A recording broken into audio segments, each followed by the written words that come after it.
Olá pessoal, bom dia, tudo bem? Sejam bem-vindos ao canal Daniel Lopes, é sempre um prazer e uma honra contar com a sua audiência. E tem muita gente se perguntando como é que a banda vai tocar a partir de agora, né? Não tem muita novidade, porque o que a gente tem visto aí são coisas assim padronizadas, né? Tem um padrão, para quem conhece um pouquinho da história sabe como é que isso aí vai acontecendo. E a gente hoje vai usar uma pequena alegoria para você entender mais ou menos como é que a banda vai tocar a partir de agora, tá? Lembrando vocês que o nosso curso Manual de Sobrevivência 2023 ainda está com as inscrições abertas, você pode vir participar conosco desse treinamento. Temos 3 grandes blocos de estudos lá. Primeiro bloco, cenário ali internacional dos jogos de poder. Segundo bloco, a questão espiritual aí nesse cenário do final dos tempos. Terceiro grande bloco, a questão da educação financeira. Então vem estudar conosco. Primeiro link aqui embaixo, sem falar que eu separei uma lista assim a dedo de livros especiais para vocês que você pode adquirir clicando no segundo link aqui embaixo, tá? Desconto assim de Black Friday, desconto assim de mais de 50%. Primeiro link então, treinamento manual 2023. Segundo link, os livros especiais que separei a dedo para vocês, preço inacreditável. Dá uma olhada aí embaixo. Vamos lá, pessoal. A gente pode comparar facilmente a gestão de um país com a gestão de uma casa, né? Com a gestão de uma residência. É uma comparação que não é perfeita, mas ela guarda muitas semelhanças, né? Vamos imaginar então a história do pai em casa. Só que a gente vai imaginar aquele pai, que é um pai meio nojento assim, meio grosso, meio bruto, né? Que não gosta muito de trabalhar, é meio preguiçoso e tal. E aí, é claro que a família fica ali debaixo desse jugo, desse pai aí nojento, né? E a família quer uma coisa, o cara sempre quer outra, mas ele impõe a sua vontade, esse pai nojento aí.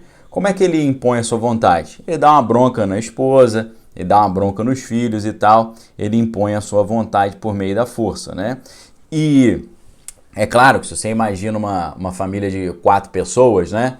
Pai, mãe e casal de filhos, né? Imagina o pai, tem um monte de filho ali, ele impõe a sua vontade, né? Agora, como é que ele consegue impor a sua vontade se ele é minoria? Essa que é a grande questão, né? Mas a grande questão é, como é que ele consegue impor a sua vontade se ele é um e os demais membros da família são numerosos, né? Se ele está num número ali reduzido. Como é que ele consegue sozinho impor a sua vontade aos demais membros da família, né? A gente tem que lembrar 2 coisas. Primeiro, o pai tem maior força física e também a esposa e os filhos geralmente dependem dele financeiramente, tá? Então, a dependência faz com que esse pai nojento consiga impor a sua vontade aos demais membros ali da família. Isso é indispensável para a gente entender essa dinâmica, né? Porque envolve um empoderamento do pai, mas envolve também um enfraquecimento dos demais, retirar dos demais os meios de ação, né? Então, quanto mais a família ficar dependente, mais fácil será para esse pai impor a sua vontade aos demais. Esse é o tipo de pai que não gosta que a mulher trabalhe fora, não torce muito para os filhos serem autônomos e progredirem materialmente, progredirem nos estudos. Então esse pai vai estar sempre ali torcendo contra o progresso e a autonomia, seja da esposa, seja dos filhos, porque quanto mais a esposa e os filhos estiverem independentes, mais ele vai poder exercer o seu domínio, exercer o seu controle. E qual que é o inverso disso, ou qual seria a solução para isso, né? Imagine que essa esposa ela comece a trabalhar, comece a ter a sua própria renda, mesmo contra a vontade do pai. Assim a coisa vai ficando diferente. Por quê? Ela não tem mais aquela obrigação de depender financeiramente do esposo para ficar engolindo ali as grosserias que ele faz, né? Assim também, quando os filhos já são mais crescidos, já são mais fortes, têm força suficiente e autonomia para defender a mãe, por exemplo, ou para sair de casa e morar sozinho pagando as suas próprias contas.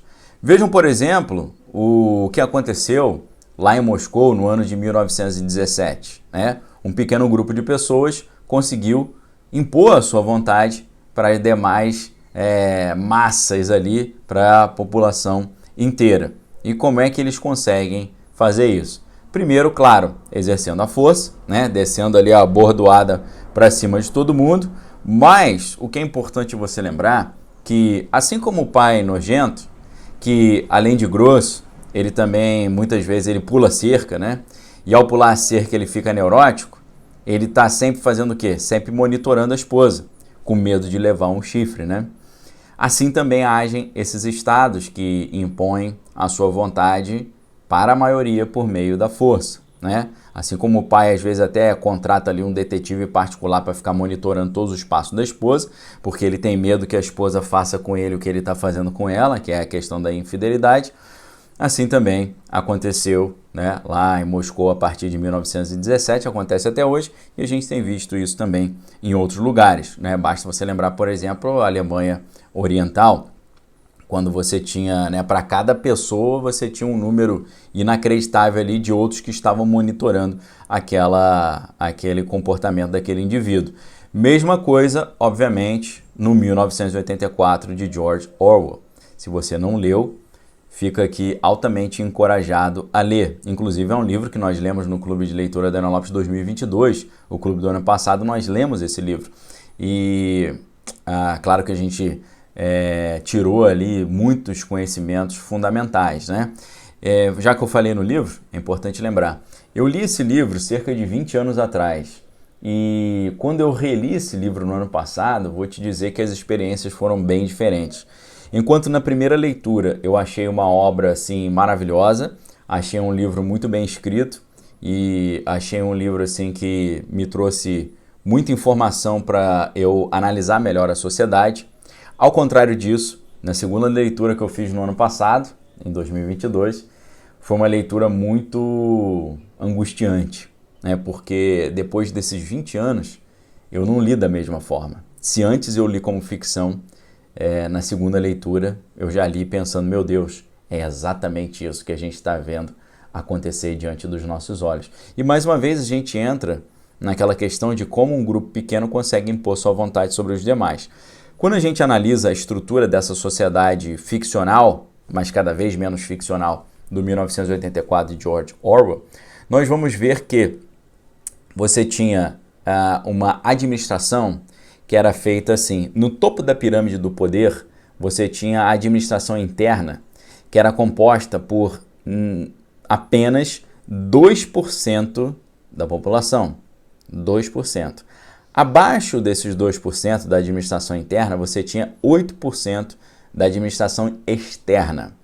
A administração externa é essa da qual fazia parte o protagonista do livro, o Winston Smith, né, que era ali do Ministério da Verdade, né, que era responsável por reescrever a história, num grande revisionismo histórico que eles estavam fazendo. Então você tinha 2% do topo da pirâmide, que era a administração interna, depois você tinha 8% da administração externa, que compunha aí os 10%. Depois desses 10%, o interno mais o externo, 2% mais 8% somando 10%, você tinha todo o resto da população. Ou seja, todo o resto da população, 90% da população, era comandada e dominada por apenas 10%. Muita loucura isso, né? Perceber que um grupo tão pequeno dominava os demais. E como eles faziam isso? Obviamente, eles faziam isso por meio de pelo menos 3 elementos. A propaganda, o medo e a força, né? O exercício da força. A propaganda gera o medo. E se a propaganda que gera o medo não é suficiente para controlar os ânimos da sociedade, aí a força é utilizada, né? Inclusive, quando você lê o livro 1984, você vai ver que, para a surpresa do Winston Smith, ele vai perceber que, enquanto ele, como membro do grupo externo, daqueles 8%, ele tinha uma vida toda regrada e toda monitorada, os 90% eles tinham até uma certa liberdade para fazer o que quisessem, né? Eles eram monitorados, sim, eles tinham restrições, sim, mas eles eram deixados assim meio que largados, como se fosse aquele antigo sistema do Império Romano, o dividir para conquistar, ou dividir para enfraquecer, enfraquecer para dominar ou para conquistar, dependendo da acepção da palavra. Então é interessante que você vê que esses 90% eram iludidos e eram anestesiados pelo pão e o circo, né? Pela a ideia de diversão e diversionismo e o alimento mínimo necessário para a sobrevivência, e ao mesmo tempo eles também tinham uma falsa sensação de liberdade de estarem assim monitorados, né? Mas vez por outra a propaganda era lançada em cima desse grupo novamente para sempre manter o medo ativo e frear qualquer impulso ali contrário ao senso comum da época, né? Então, quando a gente conhece obras como essa, a gente não fica muito surpreso de olhar o mundo atual. A gente fica triste, né? A gente fica impressionado, mas surpreso não muito, porque, por incrível que pareça, é sempre o mesmíssimo script que é implementado. No caso do 1984, a gente não vê perspectiva de mudança daquilo, nem perspectiva de melhora, como nós não vemos hoje com o pessoal de Moscou ou com outros lugares aí onde, infelizmente, isso está sendo implementado. Mas a gente sabe que sempre tem um plano B e sempre tem um escape, né? Nós sabemos que, no final das contas, o maior escape que nós temos é poder recorrer ao nosso Senhor e Salvador Jesus Cristo, que sempre tem atuado em favor do seu povo, né? Basta lembrar quando o seu povo estava lá no Egito e eles lembraram de Deus, clamaram a Deus, conseguiram sair daquele sistema ali que era um peso na vida deles, né? É claro que eles foram para o deserto e ali teve uma grande purificação.